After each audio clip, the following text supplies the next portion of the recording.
Hi friends, சிறுகடிக்க ஆசை சீரியலோட predictions. Rohini ஒரு வழியா கிருஷ தன் ஃப்ரெண்டு மகேஸ்வரியோட பையன்தான் சொல்லி ஒரு ஹாஸ்டல்ல சேர்த்து விட்டுறாங்க. அங்க இருக்க ஸ்கூல்லயே படிக்கட்டும்னு. கிருஷ், நான் போமாட்டேன், நான் உன் கூட தான் இருப்பேன் அப்படின்னு அழுது அடம் பிடிக்கிறான். ஸ்கூல்ல விட்டுட்டு வந்ததுக்கு அப்புறம் மகேஸ்வரி தன் ஹஸ்பண்ட் கூட கார்ல போய்கிட்டு இருக்காங்க. காரு பிரேக் டவுன் ஆயிடுது. அப்பன்னு பார்த்து மகேஸ்வரிக்கு கால் வருது. ஸ்கூல்ல இருந்து பேசுறோம், கிருஷ்ன்ற பையனை காணோம், நீங்க தானே அவனோட கார்டியன், ஸ்கூலுக்கு வாங்க மேடம் அப்படின்னு கூப்பிடுறாங்க. இந்த விஷயம் மகேஸ்வரியோட ஹஸ்பண்டுக்கு தெரிஞ்ச உடனே, ஏய் என்ன இதெல்லாம், ரோஹிணிக்கு ஹெல்ப் பண்ண வேண்டியதான், ரோஹிணிக்கு கல்யாணம் ஆகி குழந்தை இருக்குதா, இதெல்லாம் என்கிட்ட சொல்லவே இல்லையே, அந்த குழந்தைக்கு நீ கார்டியனா, எதுக்கு இதெல்லாம் தேவையில்லாத வேலை அப்படின்னு மகேஸ்வரியோட ஹஸ்பண்ட் சண்டை போடுறாரு. வேற கார் பிடிச்சு ஒழுங்கா ஹாஸ்டல்ல போய் என்ன நடந்துச்சுன்னு பாரு, அந்த குழந்தைக்கு ஏதாவது ஆச்சுன்னா உன் பேரு தான் வரும், போலீஸ் ஒன்னதான் தூக்கி லாக்அப்ல வைப்பாங்க, இதெல்லாம் தேவையா அப்படின்னு மகேஸ்வரியோட ஹஸ்பண்ட் திட்டுறாரு. கேபுக்கு கால் பண்றாங்க. முத்து தான் பிக்கப் பண்றதுக்காக வராரு. முத்துவோட கார்ல ஏறிக்கிறாங்க. மகேஸ்வரியோட ஹஸ்பண்ட் கார்ல போகும்போது கூட, இந்த பாரு, நீ இந்த ரோஹிணிக்கு ஹெல்ப் பண்றோன்னு சொல்லிட்டு இந்த கிறிஷ் விஷயத்துல தலையிடுறது நல்லது கிடையாது, அந்த பையன் காணாம போயிட்டா நாளைக்கு போலீஸ் ஒன்னதான் தூக்கி லாக்அப்ல வைப்பாங்க அப்படின்னு திரும்ப திரும்ப கார்ல உட்காந்து சொல்லிக்கிட்டே வராரு. முத்து இதை கேட்கும்போது, என்ன கிறிஷ் ரோஹிணிங்கிறாங்க அப்படின்னு முத்து கவனிச்சுக்கிட்டே இருக்காரு. கரெக்டா அந்த ஸ்கூலுக்கே போறாங்க. அந்த ஸ்கூலுக்கு போனோன்னு, சார் நானும் வரேன் சார், குழந்தை காணோன்றீங்க அப்படின்ட்டு முத்து ஹெல்ப் பண்ற விதமா உள்ள போறாரு. மகேஸ்வரிக்கு ரோஹிணியோட சொந்தக்காரர் தான் முத்துன்ற விஷயம் தெரியாம போயிடுது. கிறிஷோட கார்டியன் நீங்க தானே, கிறிஷ காணோம், அதுக்காக தான் உங்களை வர சொன்னோம், போலீஸ் கம்ப்ளைண்ட் கொடுத்துருக்கோம், போலீஸ் தேடுறேன்னு சொல்லியிருக்காங்க, இருந்தாலும் தகவல் சொல்லணும்ல அப்படின்னு சொல்றாங்க. இப்போ மகேஸ்வரியோட ஹஸ்பண்ட் கேக்குறாரு, என்ன அந்த ரோஹிணிக்கு சொல்லிட்டியா அப்படின்னு. முத்தும் மகேஸ்வரியோட ஹஸ்பண்ட் கிட்ட, என்ன ஆச்சு சார் அப்படின்னு கேக்குறாங்க.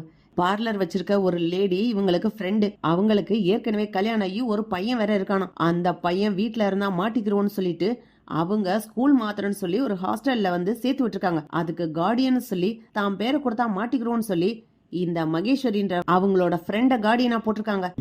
இந்த விஷயம் எனக்கு தெரியாது, எனக்கு தெரிஞ்சதுனால நான் என் ஒய்ஃபை கண்டிக்கிறேன், தேவையில்லாத விஷயத்துல தலையிட்டு பிரச்சனையில எதுக்கு சார் மாட்டிக்கணும், இன்னைக்கு குழந்தை காணோம்னா போலீஸ் நாளைக்கு கார்டியனை தான் பிடிப்பாங்க அப்படின்னு மகேஸ்வரியோட ஹஸ்பண்ட் திட்டுறாங்க. மகேஸ்வரி ரோஹிணிக்கு கால் பண்ணதுனால ஸ்கூலுக்கே ரோஹிணி தேடி வர்றாங்க. ரோஹிணி வர்றத பார்த்த உடனே முத்து அப்படியே மறைஞ்சுக்கிறாரு. ரோஹிணி வேகமா வந்து ஸ்கூல்ல சண்டை போடுறாங்க.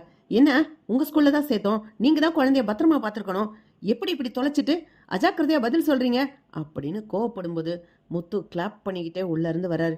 நான் பார்லரம்மா, நீயே புள்ளைய தொலைக்கலாம் தான் ஆசைப்படுற, இப்ப என்ன ஸ்கூல் மேல வந்து பழி போடுற, பெத்த புள்ளைய அனாதைன்னு சொல்லி இங்க ஹாஸ்டல்ல கொண்டு வந்து சேர்த்திருக்க, அதுக்கு கார்டியன் யாரோ ஒருத்தரை போட்டிருக்க, என்ன மனுஷினி எல்லாம், உன் நெஞ்சில கொஞ்சம் கூட ஈரமே இருக்காதா, பெத்த புள்ளைய எப்படி அப்படி அனுப்ப முடியுது உன்னால, அப்படின்னா கிறிஷோட பாட்டி உன் அம்மாவா, ஆமா அப்படித்தான் இருக்கும், நீ என்ன உண்மையவா ஒத்துக்கிற போற அப்படின்னு முத்து பேசுறாங்க. ரோஹிணி உடனே, அடச்ச இவங்கிட்ட வந்து மாட்டிக்கிட்டமே அப்படின்னு, ஏய் எப்படி இவன் இங்க வந்தான் அப்படின்னு மகேஸ்வரிட்ட கேட்கும்போது மகேஸ்வரியோட ஹஸ்பண்ட் சொல்றாங்க, இங்க பாருங்க ரோஹிணி, ஒரு அளவுக்கு தான் ஹெல்ப் பண்ணலாம் ஃப்ரெண்டுனா, குழந்தைக்கு கார்டியன்லாம் போடாதீங்க, நாங்க வந்த கார் ரிப்பேர் ஆயிடுச்சு, எங்களை பிக்கப் பண்ண வந்த டிரைவர் தான் அவரு அப்படின்னு சொல்லி முத்துவ கை காமிக்கிறாங்க.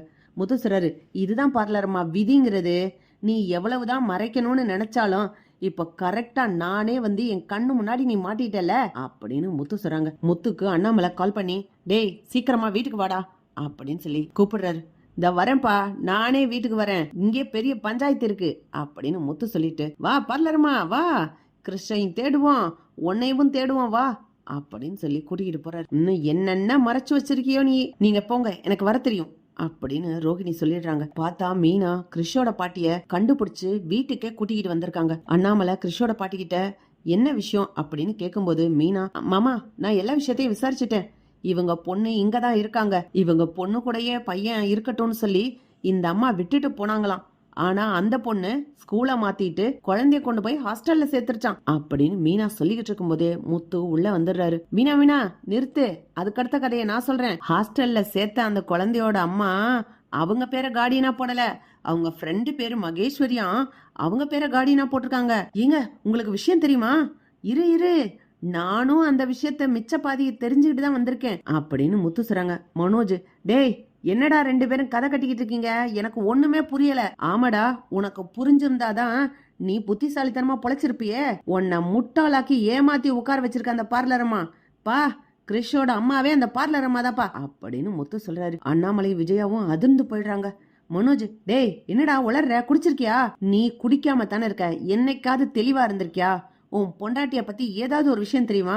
இந்த அம்மா ரோஹிணியோட அம்மா தான். ஏங்க அவங்க பேரு ரோஹிணியே கிடையாதுங்க, கல்யாணியா அப்படின்னு சொல்லி மீனா உண்மையை உடைக்கிறாங்க. அண்ணாமலை கிருஷ் பாட்டி கிட்ட எல்லா உண்மையையும் கேட்டு தெரிஞ்சுக்கிறாரு. அவங்களும் அழுதுகிட்டே நடந்த விஷயங்களை அப்படியே உடைச்சு சொல்றாங்க. ரோஹிணி கிட்ட நான் எவ்வளவோ சொன்னேன், கிருஷ்ண உன் கூட வச்சுக்கோ, உண்மைய சொல்லிரு, ஒரு நாள் திட்டுவாங்க, அடுத்த நாள் ஏத்துக்குருவாங்கன்னு சொல்லி. ஆனா ரோஹிணி கிருஷ்ண கொண்டே ஹாஸ்டல்ல சேர்ப்பான்னு நான் நினைக்கவே இல்ல. என் பேரனும் அனாதையா ஹாஸ்டல்ல இருக்கான், நானும் யாருமே இல்லாம ரோடா திரியறேன், கோயில்ல சாப்பிட்டுட்டு திரியறேன், என் மக அவளோட வாழ்க்கையை பாத்துக்கிறதுக்காக எங்களை கஷ்டப்படுத்துறா அப்படின்னு சொல்லி கிருஷ்ணோட பாட்டிய அழுதுகிட்டே சொல்றாங்க. சரியா போச்சு, இந்த பையனால ஒரு நாளைக்கு பிரச்சனை வரும்னு நான் சொன்னனா, கேட்கல யாருமே அப்படின்னு விஜயா சொல்லும் போது முத்து சொல்றாங்க, பையனால பிரச்சனை கிடையாது, நீங்க கூட்டிட்டு வந்தீங்களே மலேசியா மருமக, அதனாலதான் பிரச்சனை அப்படின்னு முத்து விஜயாவை மடக்கி கேக்குறாரு. பாத்தியாடா மனோஜ், என்னென்ன வேலை பார்த்திருக்கான்னு பாத்தியாடா?